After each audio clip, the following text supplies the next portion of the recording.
This question asks us to draw the mechanism for the formation of IPP from DPP in the enzyme binding site.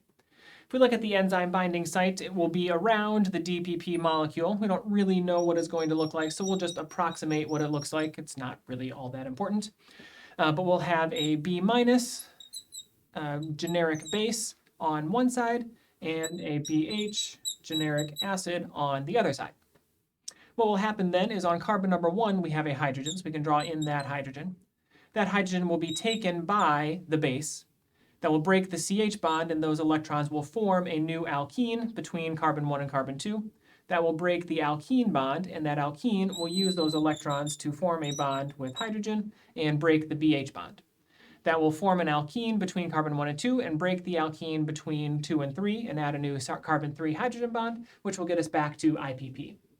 How can I be confident this is the correct mechanism? Because of the principle of microscopic reversibility. The principle of microscopic reversibility says the reverse process must be exactly the same as the forward process, just backward. Not kind of the same, exactly the same. So whatever happened in the forward direction is going to be reversed in the backward direction, and that's what we see here. This is the mechanism for the formation of IPP from DPP.